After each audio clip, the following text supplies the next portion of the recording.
আমার এই মহান অনুষ্ঠানটি পলাশবাড়ি আঞ্চলিক শ্রী শ্রী শনি মন্দির 2004 সালে স্থাপিত হয়েছিল। আর ইয়ার প্রধান বৈশিষ্ট্য হল যে আমার দক্ষিণ কামরূপর মহান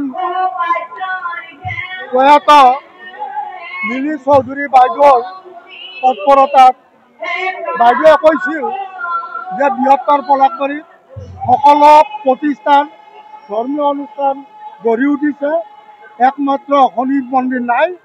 গতিকে 2004 চনতে সেই বাইদেউয়ে এই শনি মন্দিৰটো স্থাপন কৰি গৈছিল।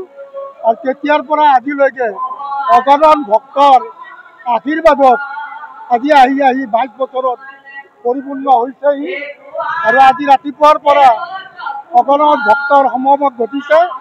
আৰু বৃহত্তৰ পলাশবাড়ী অঞ্চলৰ লগতে অসমৰ বিভিন্ন অঞ্চলৰ পৰা ভক্তপ্ৰাণ ৰাইজ আহি আমাক নানা ধৰণৰ সহায় সহযোগিতা আগবঢ়াই এই মহান অনুষ্ঠানটি যাতে আমাৰ মাজত শান্তি প্ৰতিষ্ঠা হয়, সমাজৰ পৰা অন্যায় অপ্ৰীতি অসূয়াবিলাক নাশ হয় আৰু আমাৰ মাজত যাতে ভাতৃত্ববোধ প্ৰেম আদি বিৰাজমান হয়, তাকে কামনা কৰিছিলোঁ। তাকে কৈছিল বাইদেউ। আৰু তাকেই আজি এই পবিত্ৰ নিশা মই শনি মন্দিৰৰ হৈ আপোনালোকৰ ওচৰত ঘোষণা কৰিছোঁ। ধন্যবাদ। মনোভাৱ বুলিলে আপোনালোকে সকলোৱে দেখিছে কিমান ভক্তপ্ৰাণ ৰাইজ ইয়াতে আহিছে আৰু শ্ৰী শ্ৰী শনি মহাপ্ৰভুৰ আশীৰ্বাদ লৈছে।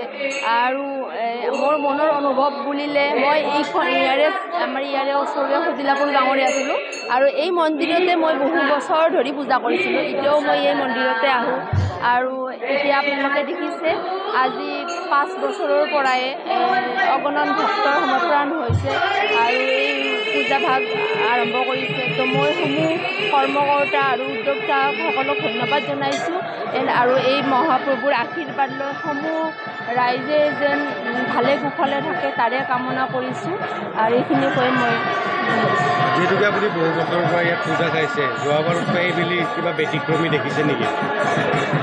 ব্যতিক্ৰমী দেখিছোঁ। ইয়াৰে সা সজ্জাৰ লগতে আৰু মানে যিখিনি কৰিছে সেইখিনি ভালে দেখিছোঁ। লগতে আমাৰ পলাশবাড়ী পৌৰসভাৰ পৰা এই মন্দিৰত অকণমান এটা অনুদান আগবঢ়াইছে, 20 লাখ টকাৰ এটা অনুদান আগবঢ়োৱা গৈছে আৰু তেওঁলোকে ইতিমধ্যে আমি ৱৰ্ক অৰ্ডাৰ দিছোঁৱে। এই মন্দিৰৰ ওচৰেদি আমাৰ এটা জান আছে য'ত আমাৰ সেইটো গাৰ্ডৱালৰ ব্যৱস্থা কৰা গৈছে আৰু অনতিপলমে তাৰ কাম আৰম্ভ হ'ব আৰু আপোনালোকে দেখিব। আৰু এই মন্দিৰটোত এইটোৱেই নহয়, এই মণিকূটটো আৰু অতি বৃহৎভাৱে কৰাৰ কাৰণে আমাৰ ব্যৱস্থা কৰা হৈছে।